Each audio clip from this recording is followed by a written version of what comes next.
उसे प्रस्तुत करते हैं। किस तरह से ये तीनों यात्री चित्रकूट के कांटों भरे पथ पर चलते हैं और चल करके हम सबको जीवन पथ पर संसार में चलना सिखाते हैं। इसका एक सूत्र गोस्वामी जी ने इस रूप में हम सबके लिए प्रस्तुत किया। भगवान श्री राम आगे है,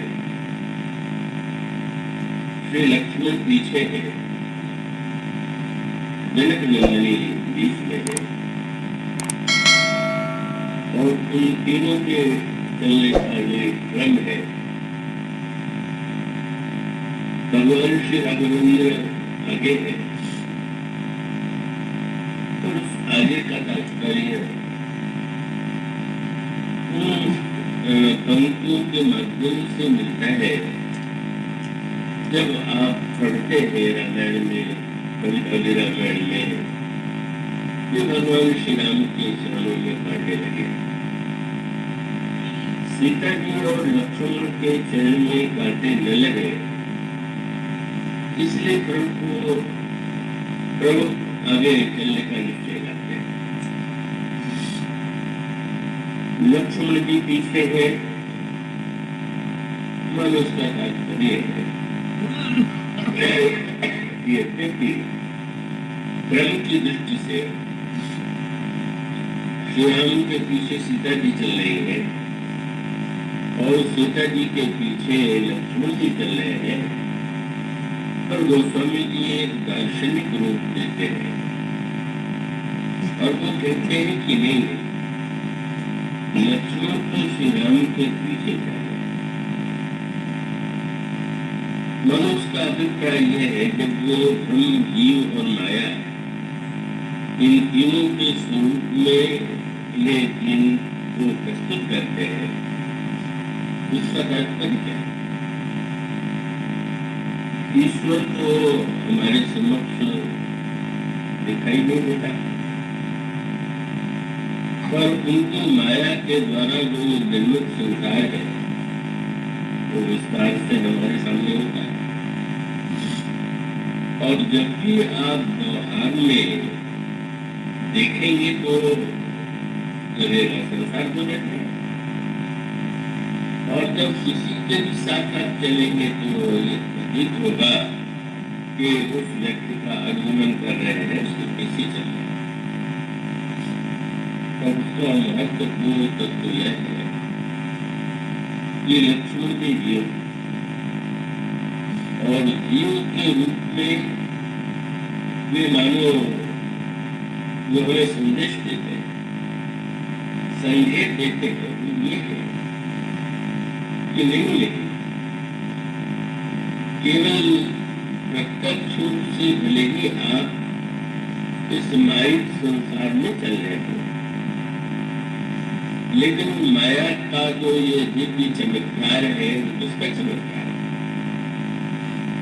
तो गोस्वामी जी ने इसकी व्याख्या करते हुए कहा, एक रचई जग गुण बस जाके प्रभु प्रेरित नहीं निज बलता।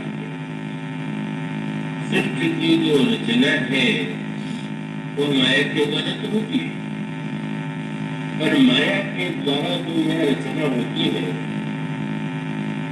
तब वो रचना जो है उसके मूल कौन है, किसकी क्षमता है? और तो उसका उत्तर यह दिया गया कि वस्तुतः इस माया के पीछे ही जो शक्ति है वो ब्रह्म, और जो उसका अभिप्राय यह है कि जो दृश्य प्रपंच है, जो कुछ दिखाई देता है, उसके पीछे जो नहीं दिखाई देता है उस पर हमें दृष्टि रखना ही चाहिए। और इसी का संकेत मानस के आरण्य कांड में इस रूप में किया गया। पंपा सर पर भगवान राम विराजमान है और लक्ष्मण जी को भगवान श्री राम जो उपदेश दे रहे हैं उसमें प्रभु ने इसकी एक सांकेतिक व्याख्या। उन्होंने कहा, लक्ष्मण तुम सरोवर को देखो, इस सरोवर में तुम्हें क्या दिखाई दे रहा है? कमल से आच्छादित है वो पूरा सरोवर। तो स्वाभाविक रूप से कमल तो है ही, पर कमल के पत्तों को आपने देखा होगा, कमल के पत्ते बहुत बड़े होते हैं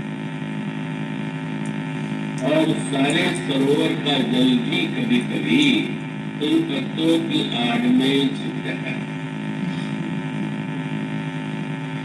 उन्होंने इसी के माध्यम से यह उपदेश किया कि वस्तुतः दिखाई तो दे रहा है ऑरेंज कमल का पत्ता, पर बुद्धिमान व्यक्ति यह जानता है ये ऑरेंज और ये कमल और उसके पत्ते उनकी सत्ता ही इसीलिए है कि इसके पीछे जाए।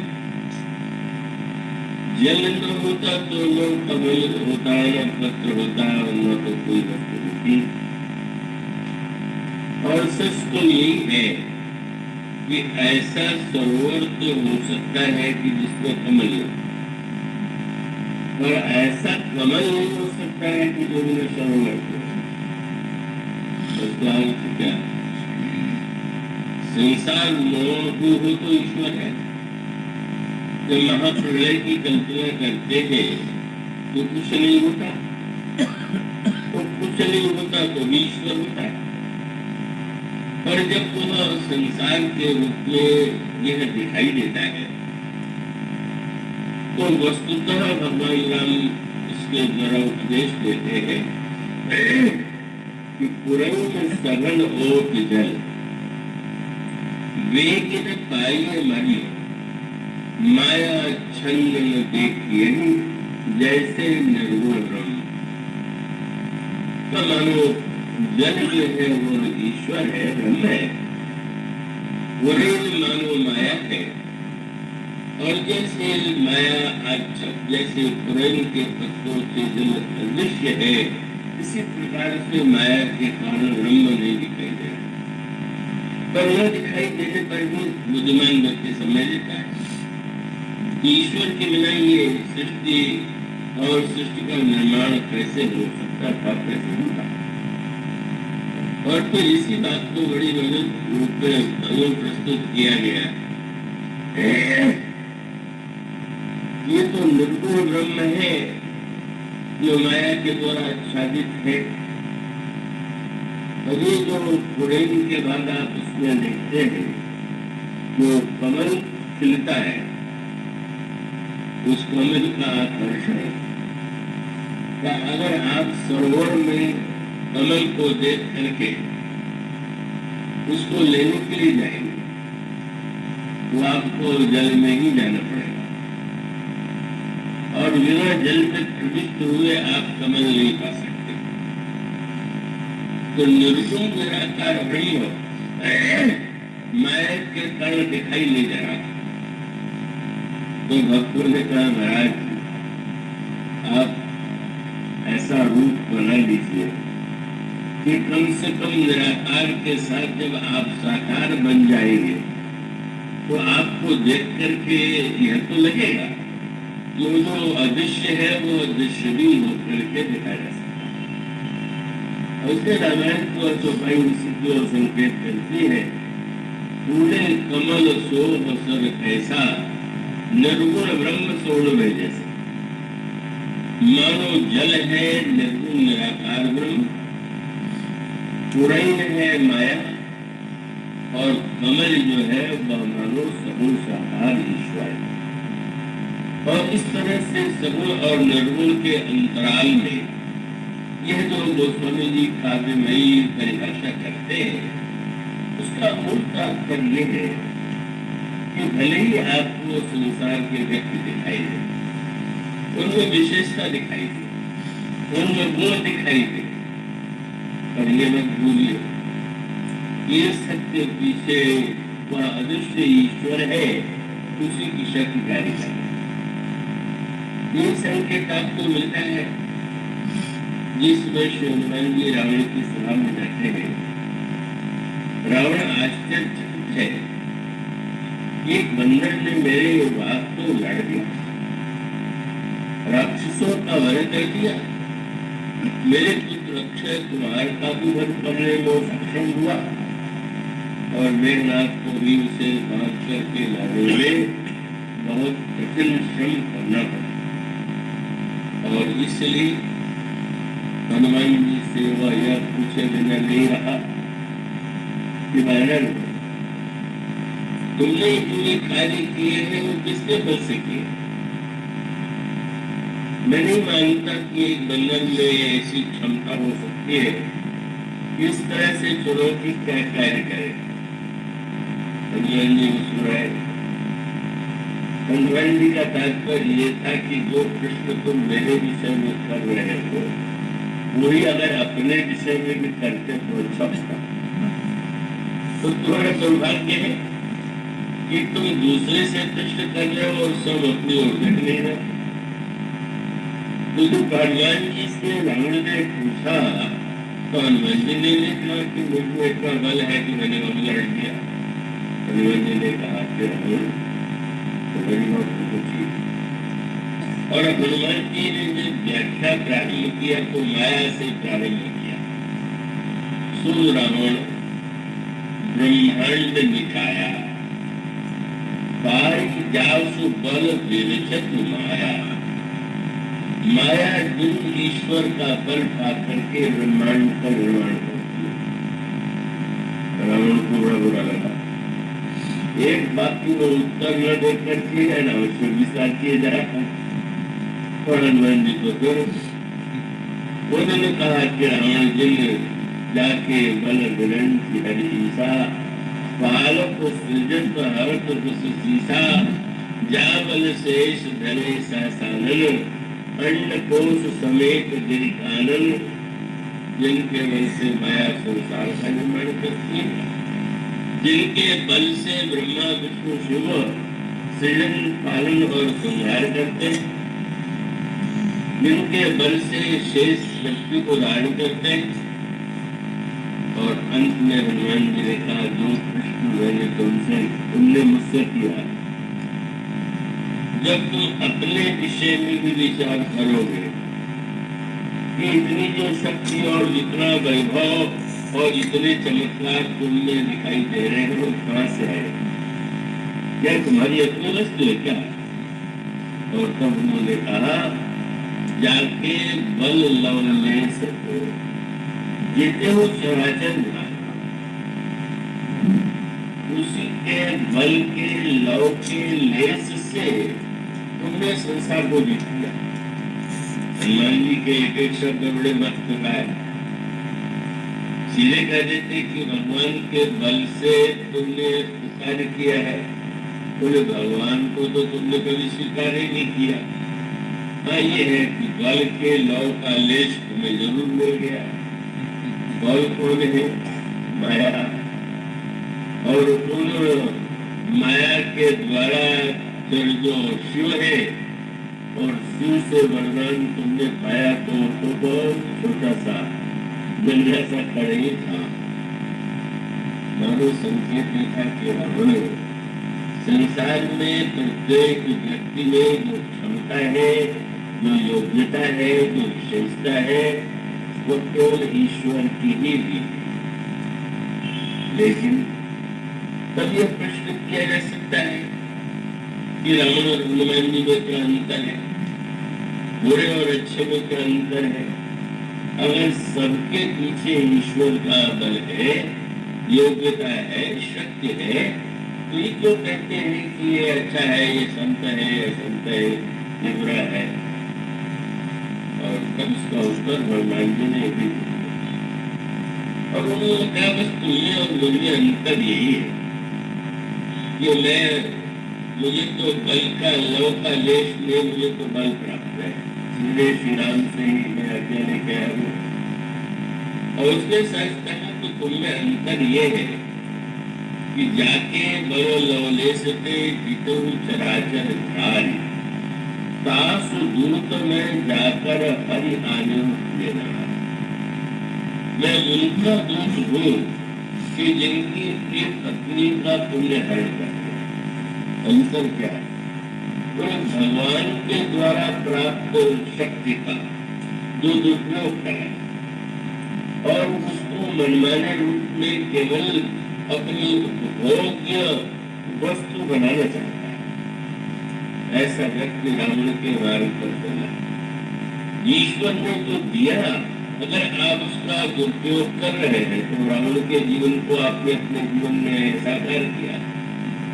और ईश्वर ने जो कुछ दिया है तो उसको अगर आप उसका सदुपयोग कर रहे हैं, और सदुपयोग यही तो था कि हनुमान जी को काम सौंपा गया कि तुम जनक नंदन सीता को खोजो, और उस खोज का तात्पर्य था कि सीता जी साक्षात मूर्तिमती शांति है। वेदांतों में शांति कहते हैं, भक्तों में भक्ति कहते हैं, और पौराणिक उन्हें लक्ष्मी कहते हैं, और सृजन के रूप में माया है। मानो परम शांति रूपा सीता को पा लेना ही जीवन का चरम लक्ष्य है। और वो शांति पाना भी कहाँ है? लंका में। बड़े महत्व की भाषा। अयोध्या में शांति हो तो आश्चर्य नहीं, ये अयोध्या में भी अशांति, और इतनी विकट अशांति हुई कि उसकी कोई सीमा नहीं। तो ये अलग अलग जो कांड है उनके रूपों में भिन्न है, और उनके पाठ के द्वारा या उनके अध्ययन के द्वारा जो फल मिलता है उसकी ओर गोस्वामी जी ने संकेत किया। और इसीलिए आप देखें बालकांड में जब वो वर्णन करते हैं भगवान राम के जन्म का, भगवान राम के विवाह का, तो मांगलिक एक घटनाएं घटित होती है। कई बार लोग रोते हैं कन्या का विवाह कैसे हो, कैसे हमारी इच्छा पूर्ति हो। तो स्वाभाविक रूप से गोस्वामी जी के दोहे में उनको एक आश्रय दिया गया। सिय रघुवीर विवाह जे सप्रेम दामन सुननी, जिनका सदा उछा मंगलाय राम। आप भगवान राम और सीता के विवाह का पाठ कीजिए, मनन कीजिए, ध्यान कीजिए, आपके जीवन में भी मांगलिकता का आगमन होगा, आपकी मंगलमयी इच्छाएं पूर्ण होगी। अयोध्या कांड उसमें तो सर्वथा भिन्नता है। अयोध्या कांड का तो ऐसा विचित्र चित्र है जिसमें महाराज श्री दशरथ की मृत्यु हो जाती है, रानियां विधवा हो जाती है, अयोध्या के लोग अनाथ हो जाते हैं। मानो अयोध्या कांड में ऐसे विपत्ति का चित्रण है जिसको गोस्वामी जी ने ये लिखा कि अयोध्या वासियों को देख करके जब श्री राम चले गए तो लगता है कि अयोध्या अयोध्या नहीं है, स्मशान है। और अयोध्या वासी मानो भूत धर्म साम परिजन भूता पतिहित है तो मनोजन दूता। तो मानो अयोध्या में इतनी बड़ी विपत्ति, इतना संकट, इतनी दुर्घटनाएं घटित हुई। और ऐसा भी जीवन में होता है, हो सकता है। और तो अयोध्या कांड कामनाओं की पूर्ति के लिए नहीं, अयोध्या कांड को पढ़ने का फल कुछ मंगल प्राप्त करना नहीं है। गोस्वामी जी स्वयं उचित कर देते हैं। मुझे इस तरह आता है उद्योगपति श्री घनश्याम दास जी बिरला ने मुझसे प्रश्न किया कि श्री भरत और श्री हनुमान जी में समानता है। श्री भरत तो हनुमान जी से किसी प्रकार से कम नहीं है। क्या आश्चर्य है। हनुमान जी के मंदिर जहाँ देखते बने हुए हैं, श्री हरि जी का मंदिर नहीं लोग बनाते, क्या कारण? तो मैंने यही कहा कि भरत जी के यहाँ जो मिलता है उसको चाहने वाले बहुत कम, और हनुमान जी के यहाँ जो मिलता है उसको तो कहने कह सकता है। अब बहुत बढ़िया बात है समझने की कि जीवन में दो स्थिति आती है। आप यदि राग युक्त है तो ऐसा करता हूँ कि आप लोगों के विषय में जो मेरी अच्छी धारणा है या बड़े कुछ होता है तो उससे आदमी आप को सिद्ध करेंगे। और उसका संकेत ये है कि मेरा दशरथ का कैकेयी से राग, और वो राग ही अनिष्ट का काल बन गया। तो ऐसा भी जीवन में भी होता है, इसी से आपका बड़ा राग है और उससे आप जुड़ाने की कितनी आशाएं रखते हैं, लेकिन वो उसका जो व्यवहार होता है समय आने पर लगता है कि दूसरा कुछ होता है। बड़ा दशरथ जब कैकेयी जी के पास जाते हैं तो कितनी आशाएं लेके जाते हैं, कितने प्रसन्न है जब वो कहते हैं भामिनी भैव तोर में भावा, घर घर उत्सव बाज भावा, आज तुम्हारी इच्छा पूरी होने जा रही। तो उससे बार बार कहा करती थी कि आज तो आप राम को दे, राम मुझे बहुत प्रिय है, वो तुम्हारा संकल्प साकार होने वाला है। और फिर कविता करने लगे, बार बार कहराओ सुमुख सुलोचनी प्रीत बचनी कारण मोह सुनाओ जज गामिनी निज हो। और यह कहने लगे कि तुम तो जानती हो कि तुम्हारा वो चंद्रमा है और मैं चंद्रमा। लेकिन अंत में जब कैकेयी ने वरदान मांगा और वरदान के रूप में अभिशाप दिखाई है, दे दिया, इतनी चोट लगी होगी महाराज श्री दशरथ के जीवन में, हृदय आप इसकी कल्पना कीजिए। और ये जीवन का सत्य है कि राग करती जिससे राग हो, और आप उससे बहुत आशा करते हो और उसका व्यवहार कहीं बदल जाए, किसी के प्रभाव से बदल जाए और मंत्रा कोई आ जाए बाहर से और भीतर ही मंत्रा बैठी रहती है और उसके द्वारा ऐसी विभीषिका उत्पन्न हो जाए तो क्या करें। बहुत समझने एक सूत्र है कि बहुधा राग का उत्तर संसार में आप द्वेष देते हैं, जिससे आपका राग है, अगर उसका व्यवहार आपकी आशा के अनुकूल नहीं हुआ, प्रतिकूल हुआ, तो आपका उसमें द्वेष हो जाता है। और राग और द्वेष दोनों ही बड़े कष्टदायी, बड़ा भारी व्यंग आता है। रामायण तो बड़ा आध्यात्मिक ग्रंथ है कि मेघनाथ जब युद्ध करने आया तो बंदर बेचारे घबरा गए, क्योंकि मेघनाथ ने एक ऐसा बाण चलाया कि आकाश से आग बरसने लगी और पृथ्वी से जल निकलने लगा। गोस्वामी जी कहते हैं नव चढ़ वर्ष विपुल अंगारा महिते प्रगट बोल जलधारा। ध्यान दिया, लेना काम, और काम के पास ऐसा बाण है कि आग भी बरसा दे और जल में डूबिए, चाहे आग में जल के मरिए, मरना तो दोनों में।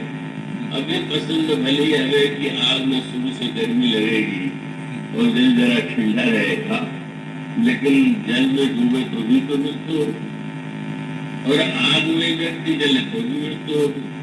ये क्या है? यही है राग और द्वेष। राग जल है और द्वेष आग, और इसलिए जब काम की वृत्ति होती है जीवन में तो किसी से राग होगा तो उसके राग में डूबे, और द्वेष हो गया तो आग में जले।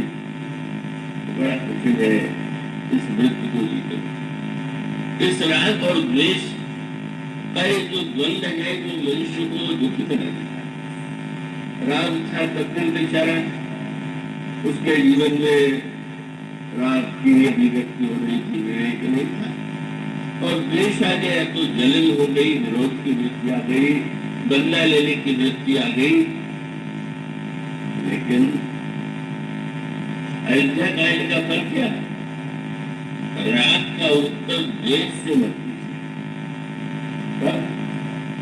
उनका राग के अगर राग में बाधा पड़े तो विरागी बन गए, द्वेषी मत बनो। बस इतना व्यक्तिगत समझ लो कि भाई किससे राग था, अब हम उससे उदासीन हो गए, अब हमारे अंतःकरण में कोई इसका भय, विरोध, बदला लेने की वृत्ति नहीं है। इसलिए अयोध्या कांड का फल क्या है? तब बदला लेने की वृत्ति नहीं है। अनर्थ कैकेयी ने किया, मंथरा ने किया, शत्रुघ्न जी मंथरा को उसके कुंबड़ पर प्रहार भी करते हैं, घसीटते भी है, जी सुनाते हैं। कैकेयी जी को भरत जी ने भले ही कठोर शब्दों में भर्त्सना किया, परंतु मैं यही कहा कि जो कुछ है तो मेरे ही पाप का परिणाम है। तो सबको बस जो कुछ किया कैकेयी ने वो ये मान करके कि भरत राज्य ले लेगा। अगर मेरी माँ को ही यह विश्वास था तो मेरे चरित्र में कोई कमी होगी। अगर माँ को यह कल्पना होती महारानी को तो यह लट क्यों कर। इससे अयोध्या का फल जो है, अयोध्या कांड जो है राग के लिए नहीं, यहाँ तो भीड़ नहीं होती। हनुमान जी के मंदिर बने और भरत जी की क्यों नहीं? बोले भरत चरित्र करेंगे। भरत जी के चरित्र को अगर आदत पूर्वक नियम से आप पढ़े और जीवन में कभी राग की निराशा उत्पन्न हुई हो तो आपको क्या मिलेगा? भरत चरित्र करने तुलसी जे सादर सुनो, श्री राम पद प्रेम। राग आपका मिटेगा नहीं। व्यक्ति से राग था, अब सीताराम से राग हो जाए, भगवान से राग हो जाए।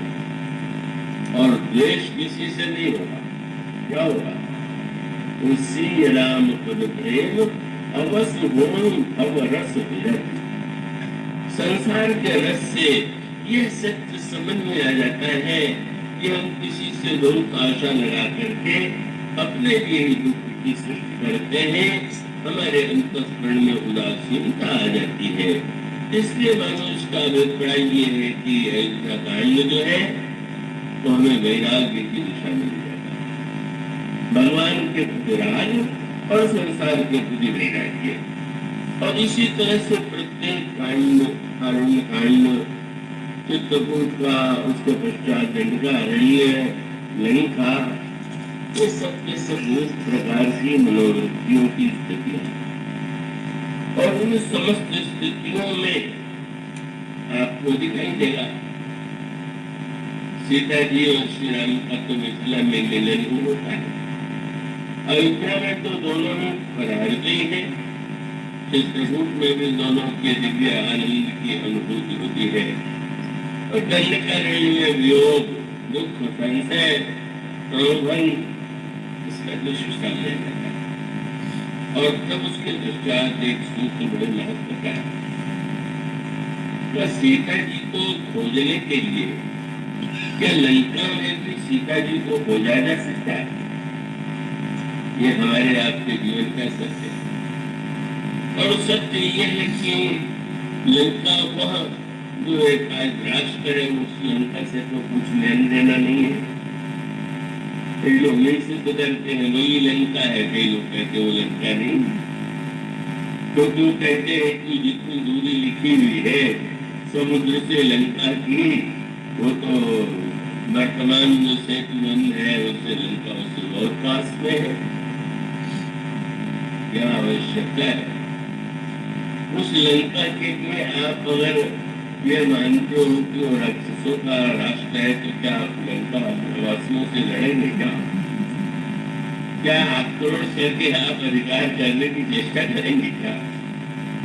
और उस लंका को छोड़िए, जो लंका हमारे आप सबके जीवन में विद्यमान है उसे देखिए, उसे खोजिए। हम लोग हमारे इतने भटक जाते हैं कि हम भीतर की ओर देखना कम से कम करते जाए। कुछ दिन पहले लखनऊ में शास्त्रार्थ आयोजित हुआ।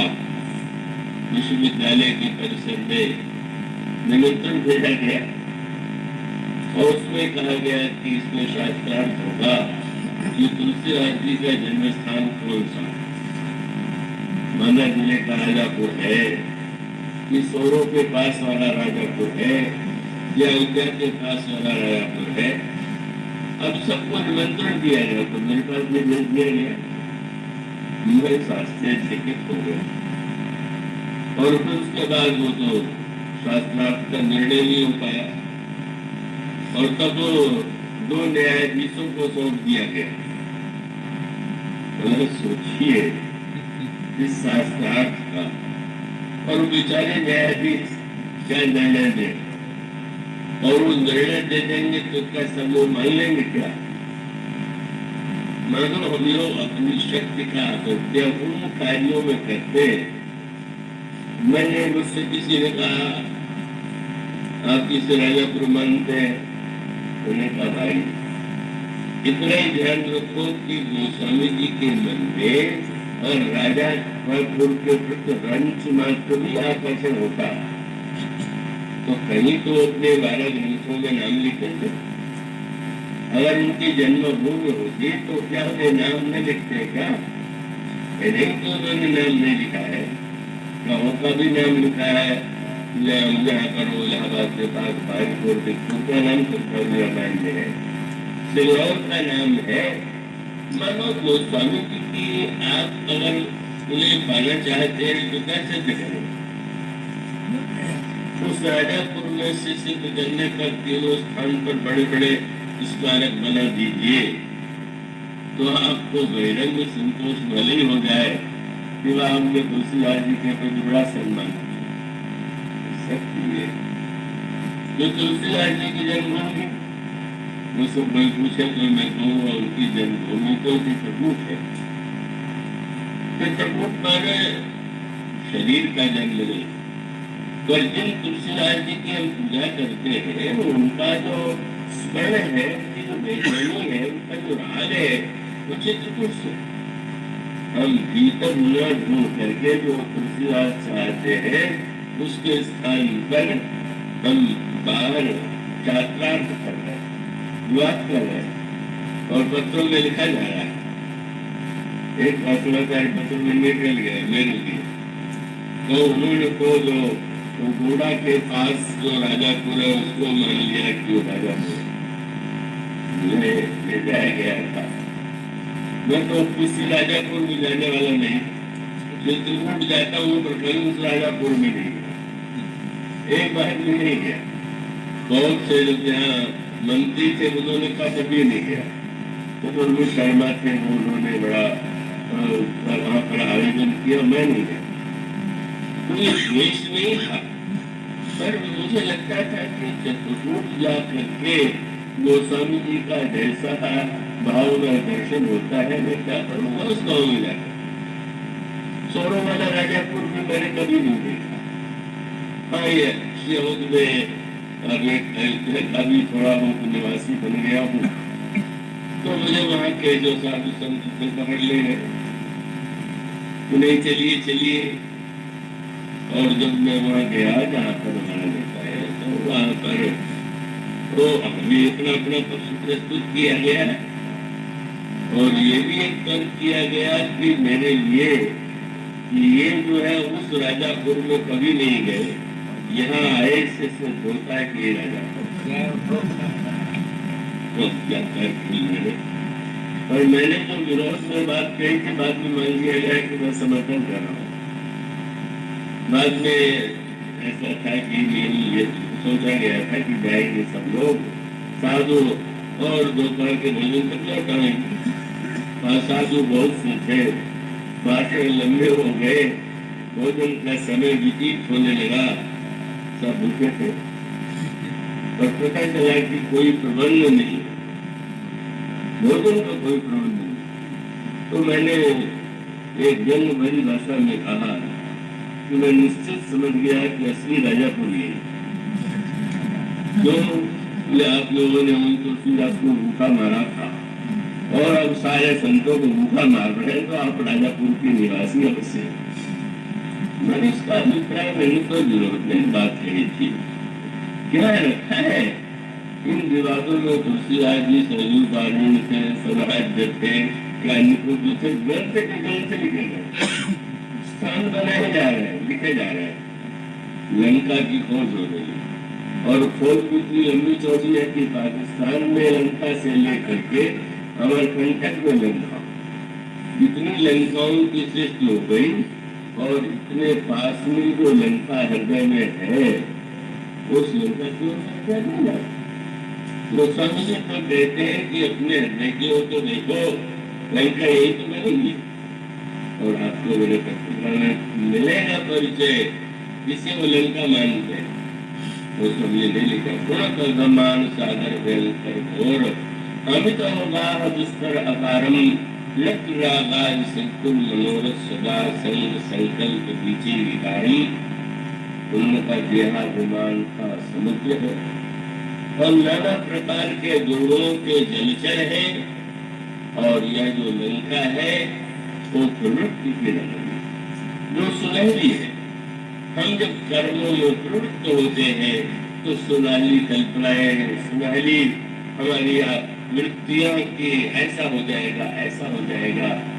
यह लंका प्रत्येक व्यक्ति के जीवन में हनुमान जी को यह कार्य सौंपा गया। उसका तात्पर्य यह है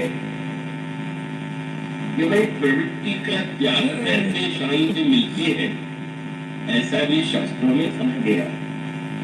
त्याग मूलक जो दर्शन है उसमें यही संकेत है, त्यागात शांतिरनंतरम।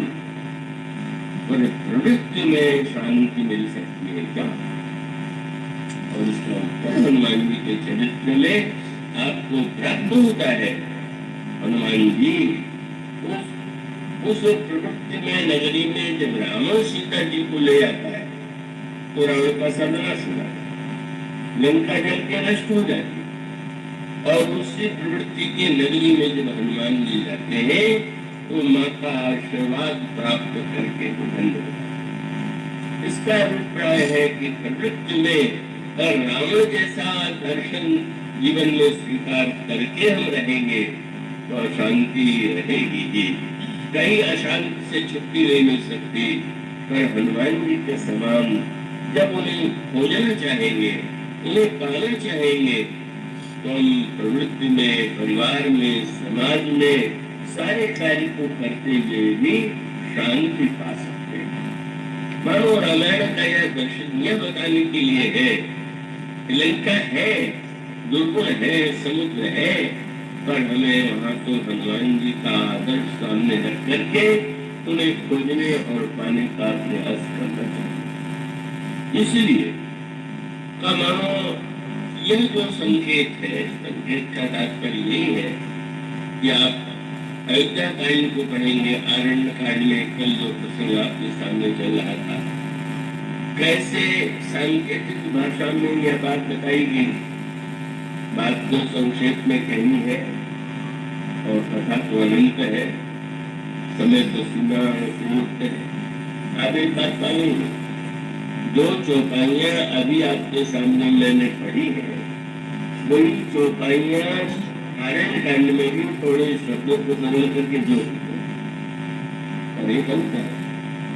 और अंतर है कि अयोध्या कांड में यह लिखा गया कि जो व्यक्ति इन तीनों पथिकों का ध्यान करेगा वह व्यक्ति संसार पथ को संतत कर देगा। पर आरण्य कांड में उस पंक्तियों के बाद यह फल नहीं दिखा देगा। इसका अर्थ क्या हुआ कि अयोध्या कांड में जैसे चलना चाहिए वैसे आपका हुआ, और आरण्य कांड में जो विक्रम आ गया, जो विपरीत आ गई, तो उन्होंने कहा झांकी तो वही है पर फल तो नहीं, क्योंकि वो सारा क्रम जो है वो बदला हुआ है, परिवर्तित। मानो वही संकेत जिसकी चर्चा कल आपके सामने की जाएगी। और तब एक सूत्र कल एक सज्जन ने याद दिलाया था, तो भी संक्षेप में तो कह देना मेरा कर्तव्य है कि जनक नंदिनी सीता जिस समय वन पथ में चलती है तो भगवान श्री राम की रेखाओं का ध्यान रखती है। ये रेखाएं मेरे व्यवहार से, मेरे चलने से कहीं नहीं। और श्री लक्ष्मण यह ध्यान रखते हैं कि मेरे किसी व्यवहार से जनक नंदिनी सीता और श्री राम के द्वारा जो स्थापित रेखाएं हैं वो रेखाएं कहीं मिट जाए। और लक्ष्मण जी जो सबकी रेखाओं का ध्यान रखता है, उसकी रेखा का जो चमत्कार है कल आपने सुना। लक्ष्मण जी जो निरंतर श्री राम और सीता जी के मर्यादा रेखाओं की रक्षा करते रहे, बड़े श्रेष्ठ बात। आप दूसरों की मर्यादा की, बड़ों की मर्यादा की रक्षा करेंगे तो आपकी मर्यादा भी महानतम है। कि बस उन रेखाओं का ध्यान करना हमें प्रारंभ करना चाहिए। अगर आप एकाग्र होना चाहते हैं तो भी आप नेत्र मूक करके भगवान का अगर कोई चित्र सामने हो न हो तो आप ध्यान कीजिए। और ध्यान करते करते आपने अगर भगवान के मुख से ध्यान प्रारंभ किया और ध्यान करते करते आप चरण तक पहुंच जाए, तो प्रभु के चरण का जो श्याम वर्ण है, और उस श्याम वर्ण के बाद भगवान राम के चरण का जो तलवा है वो लाल रंग का है, और जो उनके चरण के नाखून है वो मोती की तरह लालिमा लिए वो दोनों चमक रहे।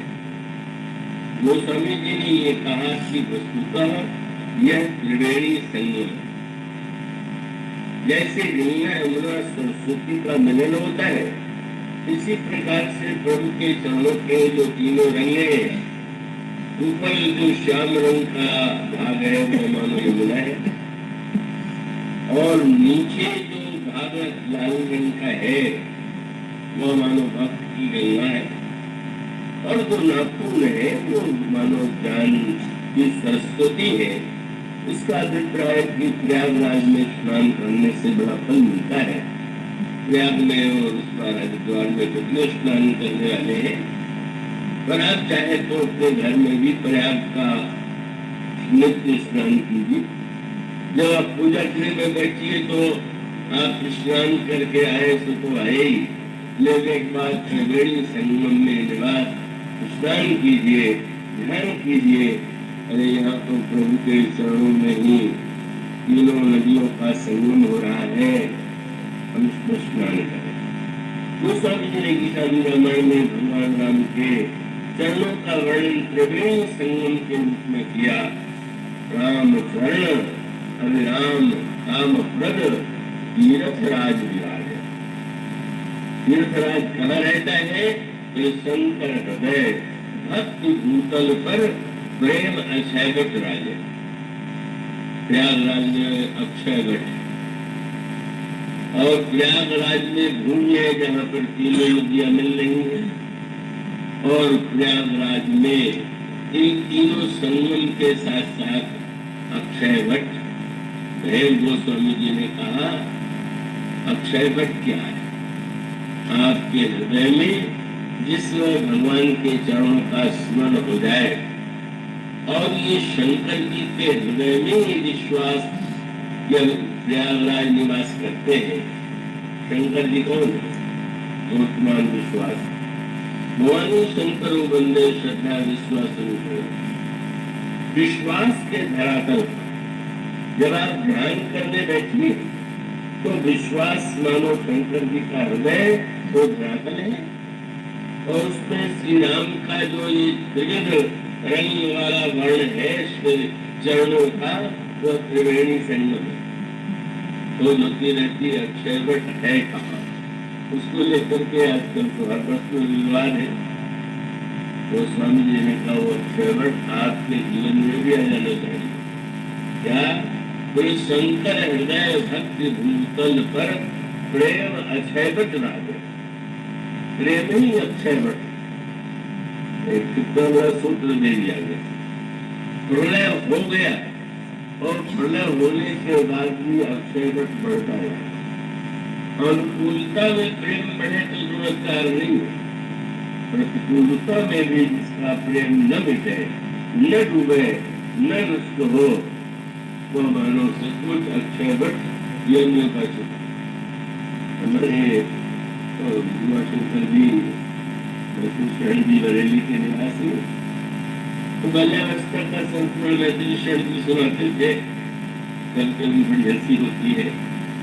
पाठ किसी इलाका में पाठ में था और फिर वो सबके सहयोग से तो बच्चों को भी बुला लिया गया कि तुम लोग भी पाठ करो। पाठ चल रहा था, सबको कौन सा तो रामायण का कि वह पंक्ति पड़ी नहीं, ये भी नाथ हो तो मोरा करो सुबेगदास।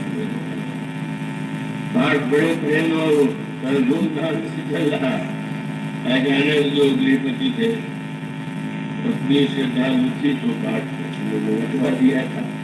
पतिदेव को कोई अच्छा नहीं लगता था पर पत्नी की बात टाल नहीं सकते थे। वो गए मुसलखाने में, पैर फिसल गया और ऐसे गिरे कि अभी टूट गए।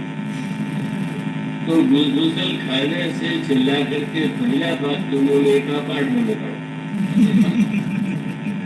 यही है हड्डी टूट गई, मानो हड्डी टूट गई, मानो ब्राह्मण की पंक्ति समाप्त हो, मानो भगवान ने अनर्थ कर दिया। तो ऐसे लोगों के जीवन में कहाँ प्रेम का अक्षर, विश्वास, प्रेम और भगवान के चरणों का त्रिवेणी का ध्यान करें। तो वो स्वामी ने बहुत बढ़िया बात कह दी। किसी ने कहा बहुत चरणों में रेखाएं हैं, रेखाएं तो 4 मुख्य गिनाई गई है पर 36 रेखाएं हैं ऐसा भी वर्णन किया जाता है। तो उन्होंने कहा सारे चरण में रेखा बनी हुई है, ये रेखाएं क्या? वो स्वामी जी तुरंत कहते हैं नदियों में कहीं कहीं भंवर होती है, बस माने जहाँ जब चक्कर काटता है और व्यक्ति बहुत बार जहाँ भंवर में गया वो डूब गया, नावें भी भंवर में डूब जाती है। भगवान के चरण के तलवे में ये जो बहुत रेखाएं हैं, ये क्या है? बोले भंवर तरंग विलास, ये भंवर है। किसी ने कहा महाराज ये तो बड़ी डरने की बात है। डरने की बात नहीं, अन्यत्र डूबने में मरता है और भगवान के चरणों में डूब जाए तो अमर हो जाए। इसलिए भंवर तरंग विलासा, मानो भगवान की चरण रेखाओं का ध्यान करते करते आपके अंतःकरण में एक दिव्य भाव का उदय होगा। और वो रेखाएं कितने रूपों में है। तो गिरिराज की बात कही गई थी, गिरिराज जी की मृत्यु निकट है, पर वे चाहते हैं कि जब तक प्रभु को समाचार न दे तब तक मृत्यु न हो। और तब उन्होंने वो स्वामी जी ने जो लिखा हुए कि आगे खड़ा गीत प्रभु देखा, सुने तो राम चरण की रेखा, श्री राम के चरणों की रेखाओं का ध्यान करने लगे। जो उनको लगा कि अगर लक्ष्मण जी की रेखाओं को पार करके रावण सीता जी का हरण नहीं कर पाया तो यमराज भी भगवान राम के चरणों की रेखाओं में अगर मैं ध्यान में प्राण समा दूंगा तो नहीं निकाल सकते। जब आ जाएंगे प्रभु तो बाद में और है। रेखाएं बड़ी लक्षण है, दिव्य है, वो व्यक्ति को अंतरंग जीवन में स्थापित करती है, रसयुक्त बनाती है। और जो मुख्य 4 रेखाएं, वो एक रेखा जिसकी चर्चा परसों की गई थी, भगवान राम के चरणों में जो ध्वजा है, इस ध्वजा को हमें उनके चरणों में है और वो ध्वजा हमारे आपके जीवन में निरंतर बनी है। और वो कल परसों व्याख्या की गई थी कि जीवन में जब शील आ जाता है सत्य के साथ साथ, तो ये भी दृढ़ होता है। मानो हमारे व्यवहार में शील की वृत्ति बनी है और उसका अभिप्राय है कि हम दूसरों की भावनाओं का ध्यान रखें, दूसरों को कष्ट होने के लिए कोई वाक्य या कोई व्यवहार हम न करें। और भगवान श्री राम की चरण की जो दूसरी रेखा है वो वज्र रेखा। प्राचीन काल में जब युद्ध होता था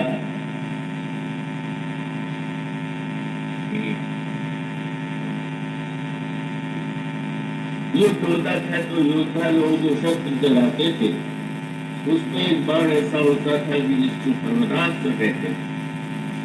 जब पर्वतास्त्र चलाया गया तो सामने वाला योद्धा अगर योग्य होता था तो वज्रास्त्र चला करके उस पर्वतों के टुकड़े कर देता। ये हमारे आपके जीवन में भी बहुत बड़ा बड़ा पर्वत खंड है और उसके लिए चाहिए वज्र। पर्वत क्या है? जो जीवन में अभिमान है वो भी सबसे बड़ा पर्वत। व्यक्ति छोटा है, पहाड़ पर चढ़ करके कोई कहने लगे देखो मैं कितना ऊंचा हूं, भूल गया कि उसकी ऊंचाई तो स्वयं वो अपनी नहीं है, वो तो पहाड़ की ऊंचाई। इसी प्रकार से जब कोई व्यक्ति पद की ऊंचाई पर खड़ा होकर बोले मैं कितना ऊंचा हूँ, धन की ऊंचाई पर खड़ा होकर बोले मैं कितना ऊंचा हूँ, विद्या की ऊंचाई का अभिमान पाल कर बोले मैं कितना ऊंचा हूँ, यह जो अभिमान है यह अभिमान नष्ट होने चाहिए। और ये नष्ट कैसे होगा? तो भगवान की चरण की वज्र रेखा का ध्यान कीजिए और उनसे निवेदन कीजिए कि प्रभु आप जो है इस वज्र रेखा के द्वारा हमारे अंतःकरण में जो अभिमान न चाहने पर चाह करके भी बार बार आकर के कष्ट देता है, आप इसको विखंडित कर दीजिए। मानो दूसरा संकेत ये है हमें अहंकार से बच के चलिए। अभिमान की भाषा, अभिमान का व्यवहार मानो वज्र रेखा के द्वारा अभिमान नष्ट होता है। भगवान राम के चरण में तीसरी रेखा जो है रेख पुलिस, वो जो अंकुश सो है। भगवान राम के चरणों में पुलिस है, ध्वज पुलिस अंकुश खंड। भगवान के चरण में कमल रेखा। कमल कहे के लिए ये बुद्धि के प्रतीक के रूप में अभिमान को नष्ट करना है और अभिमान को नष्ट करने के साथ साथ बुद्धि को विकसित होना है। कमल जैसे विकसित होता है इसी प्रकार से बुद्धि का विकास कैसे हो, और ज्ञान के सूर्य में हमारी बुद्धि का जैसे विकास हो। जास जागृत भवन सिनासा वचन किरण मूल कमल विकासा। मानो हमारे अंतर बुद्धि का उदय कमल के समान विकसित हो और जैसे कमल में रह करके भी वो जल से अछूता है कमल, उसके परे इसी प्रकार से हमारी बुद्धि का विकास जो है वो जीवन में रहते हुए भी हमें निर्लिप्त होना सिखाता है। और भगवान के चरणों में जो चौथी अंकुश रेखा है, अंकुश का महत्व हाथी के ऊपर अंकुश लेकर के बैठने वाला महावत और अंकुश लेकर के बैठने वाले महावत के स्थान पर हमारे आराध्य गणेश, जिनके कंधे पर कोई महावत नहीं होता पर वो स्वयं अपने ऊपर अपने हाथों में अंकुश रखते।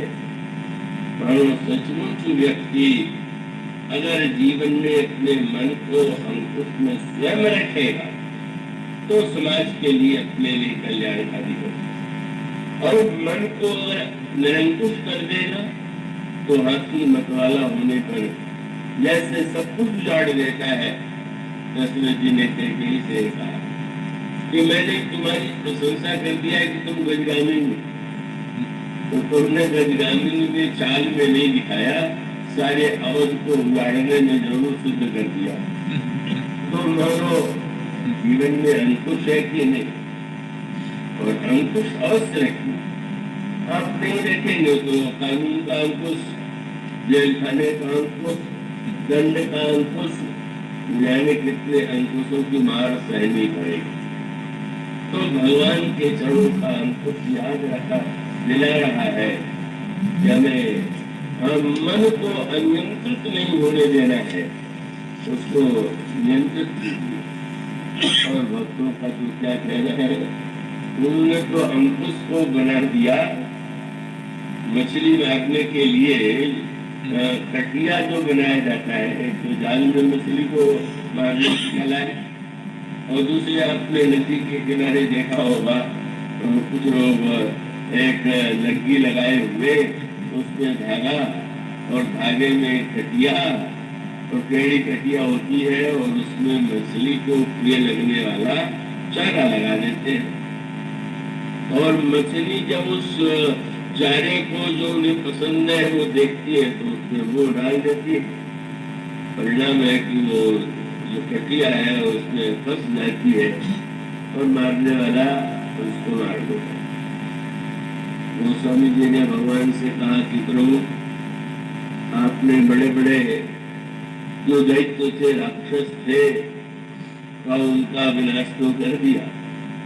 आप बड़े शिकारी तो है, तो आपने कभी मछली नहीं मारा होगा। तो एक मछली मुझे बहुत परेशान किए हुआ, और आप कृपा करके उसको अगर मार दीजिए, क्या मेरे पुस्तका में बड़ा भावपूर्ण है। भगवान से कहने लगे, हे प्रभु, हरि तुम बहुत अनुग्रह किए। प्रभु, आपने कितना उपकार किया।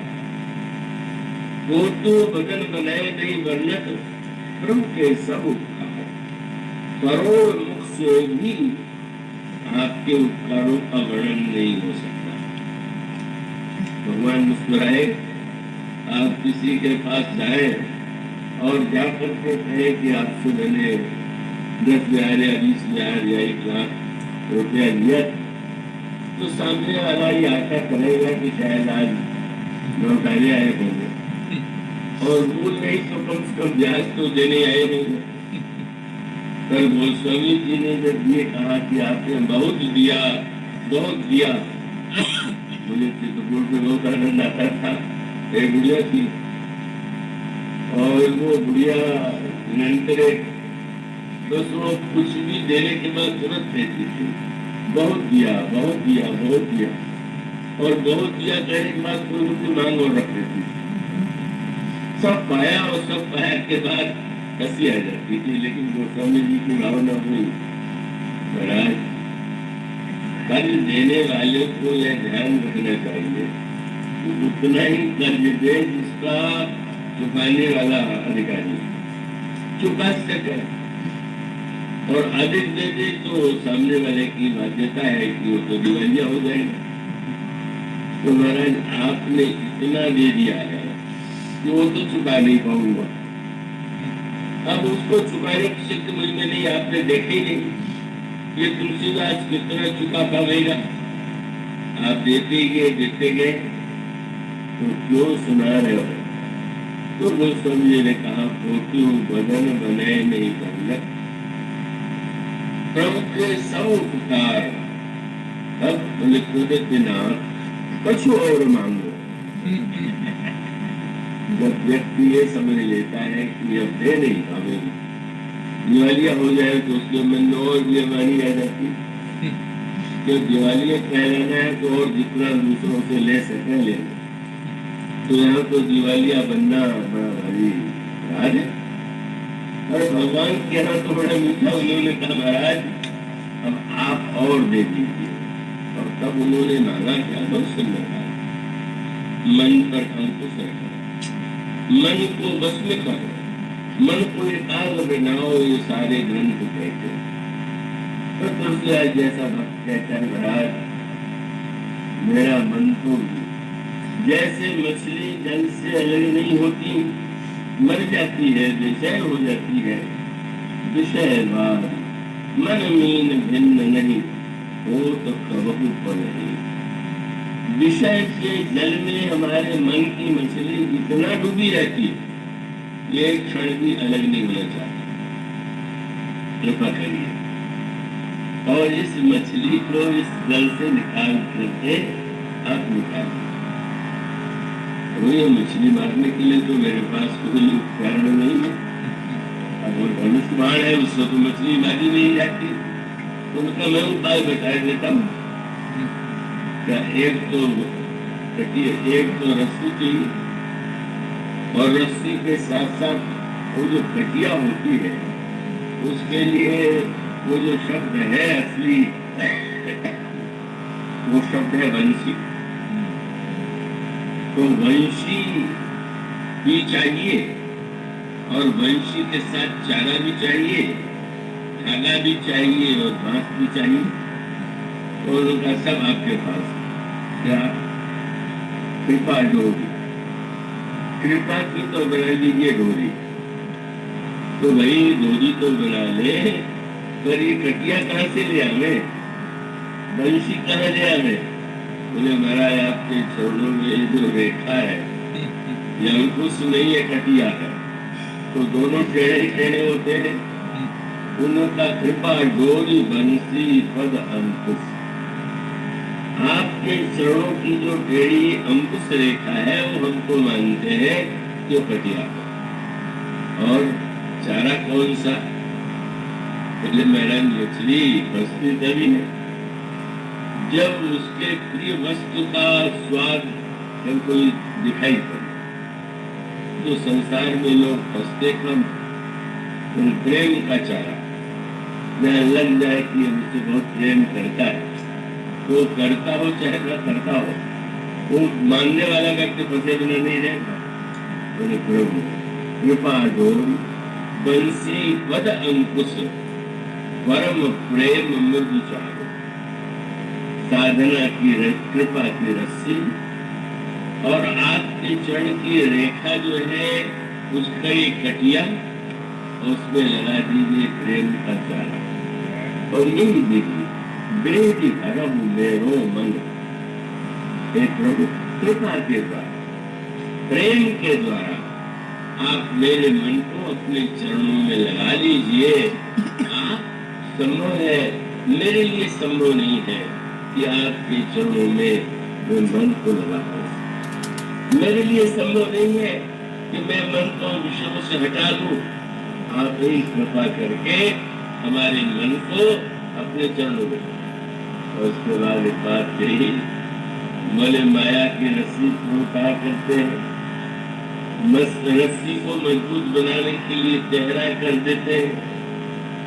तो माया का बंधन माने माया त्रिगुणमयी, रजोगुण तमोगुण और सतोगुण, ये पहली रस्सी और उसमें जीव बना हुआ। छूटने का उपाय क्या है? या तो आपने शरीर बढ़ाने की शक्ति हो, इतना फुलाइए कि रस्सी टुकड़े टुकड़े होकर गिर जाए, और या आप अपने शरीर को इतना समेटिए कि रस्सी ढीली होकर गिर जाए। यही वेदांत और भक्ति का मार्ग है। वेदांत माने इतने बड़े हो गए कि ब्रह्म से मैं अभिन्न हूँ, फिर माया का बंधन कैसा? अथवा इतने छोटे बन जाइए, दासों हम, मैं दास हूँ, बस दास बन करके माया की रस्सी ढीली होकर के गिर जाए। वो स्वामी जी से प्रभु ने पूछा, तुमने क्या सोचा है? तुमने अपने को बड़ा बना करके माया बंधन से मुक्त होने का प्रयास किया कि छोटा बन करके? तो महाराज मेरे पास तो तीसरा उपाय है। और तीसरा उपाय उन्होंने बहुत बढ़िया बताया। क्या? अच्छा तुम नहीं चाहते हो तो मैं रस्सी काटे देता हूँ। मैं तो रस्सी में काट दूं। तो स्वामी जी ने कहा, प्रभु रस्सी तो अनाड़ी काटा करते, बुद्धिमान व्यक्ति तो गांठ लगी है तो उसको धीरे धीरे खोलते, आपको काटना शोभा नहीं देगा। आप बोलिए। क्या संदेश के अरुल महाराज बड़े होने में भी अगर कहीं बीच में अटक गए तो रस्सियों फंस जाएगी। छोटे होने में अगर रस्सी न गिरी तो क्या होगा, अभिमान नष्ट न हुआ तो क्या होगा। तब तीसरा उपाय और क्या बोले, श्रुति विदित उपाय सकल सुर यही कहीं दास निगोरे। तब तो तीसरा उपाय तुलसीदास तेरे जीव मोह हरज, यही बांधे से छोड़े। महाराज जिसने बांधा हो अगर वही खोल दे तो आनंद ही आनंद है। हम अपने को बंधन से मुक्त नहीं कर पा रहे हैं, आप ही जरा खोल दीजिए। प्रभु ने कहा कि काटने में और खोलने में अंतर क्या, और तब गोस्वामी जी ने कहा जरा खोलिए तो। काट देने पर तो रस्सी रख जाती और खोल देने पर आप रस्सी को ले लीजिए, जहाँ उपयोग करना हो उसका कीजिए। जब भगवान ने तुलसीदास जैसे भक्त की रस्सी को खोल दिया और प्रभु से तुलसीदास जी ने कहा महाराज जो रस्सी मुझे तो दीजिए, तुम इस रस्सी को तो क्या करो। बोले प्रभु आपने जिस बंधन में आज तक हम लोगों को बांध रखा था, आपको जरा बांध के देखेंगे आप कैसे लगते। अवतार माने जब भक्त भगवान को बंधन में बांधे। जब भगवान मिथिला जा रहे थे तो गुरु से कहा कि बहुत जल्दी लौटेंगे, लेकिन ऐसा जो प्रेम का बंधन मिला, हर बच्चे ने कहा यहाँ चलिए, मेरे घर चलिए, मेरे घर चलिए। मानो भक्त यह मानता है साधन करते हुए भी अगर हमें जीवन में ऐसा अनुभव हो कि हम सफल नहीं हो पा रहे तो उसे प्रार्थना करते हैं। प्रार्थना नित्य हम प्रार्थना करें, प्रभु से निवेदन करें, प्रभु हम चाहते हैं पर चाहते हुए भी हम नहीं हो पा रहे हैं, इससे मुक्त आप ही कृपा करके मेरे मन बुद्धि चित्त और अहंकार का शोधन करके उसका कल्याण कीजिए। इस तरह प्रभु के चरणों की चार रेखाएं हमें अंतःकरण को शुद्ध बना करके प्रभु के चरणों की ओर आकृष्ट करती है। कथा अनंत है और विराम को देना एक जीव की बाध्यता है। मुझे बड़ी प्रसन्नता है कि आप लोग उसके भागे नहीं, क्योंकि मेरे पास कोई किससे कहानी भी नहीं है और कोई गजल भी नहीं है और कोई संगीत भी नहीं है। इसका अर्थ ये है कि मेरी विशेषता नहीं, राम की कथा इतनी मधुर आपको लगती होगी कि बाह्य उपकरणों के अभाव में भी आप देखते हैं कि बिना कसम हो। मैं महत्व भीड़ को नहीं देता, अगर आप भीड़ है तो किसी काम के लिए, आप अगर श्रोता है तो काम के। भीड़ देखने की वक्त श्रोता सुनता, आप आए, आप सबने प्रेम से सुना और मेरी तो रूठी फीकी बातें होती है, फिर भी आपको ये रस मिला तो आप सचमुच लखनऊ वासी बड़े रसिक हैं और धन्यवाद के पात्र हैं। मैं आप लोगों को प्रति हार्दिक मंगल कामना और साथ साथ श्री हृदय श्री टंडन श्री किशोर जी और पूरे परिवार को मैं हार्दिक आशीर्वाद देता हूँ और प्रभु से यही प्रार्थना करूँगा कि आप लोगों की वृत्ति निरंतर सत्संग में बढ़ती रहे। इन शब्दों के साथ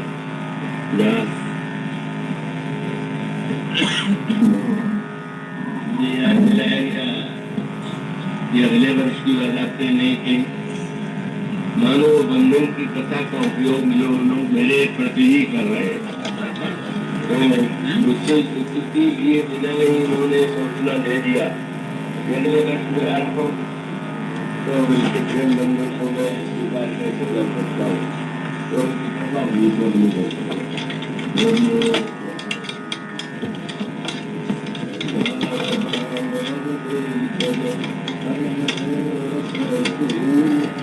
गोपाल